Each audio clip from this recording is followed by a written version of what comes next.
Hey guys, it's Farmer Brad, and I was sent this little heater, and I received it, so I'm going to do just a quick review on it. So you plug it in, have it on your desktop,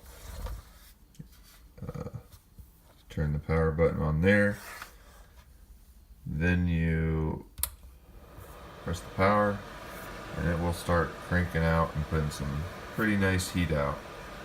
And then you can push this button, have it start rotating. So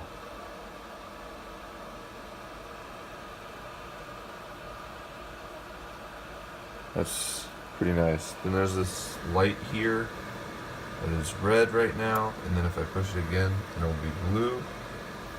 And I'm gonna see if that means that it's just gonna be a regular fan without the heat. Um, and it's feeling like that the heat is tapering off.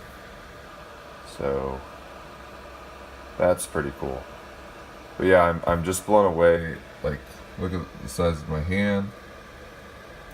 It's pretty small, compact. Yeah, it's definitely just blowing cool air now. Um, so yeah, just keep an eye at this. When it's blue, it's cold. When it's red, it's hot. And then you can at any moment stop the oscillating feature. But it's pretty cool. I like it.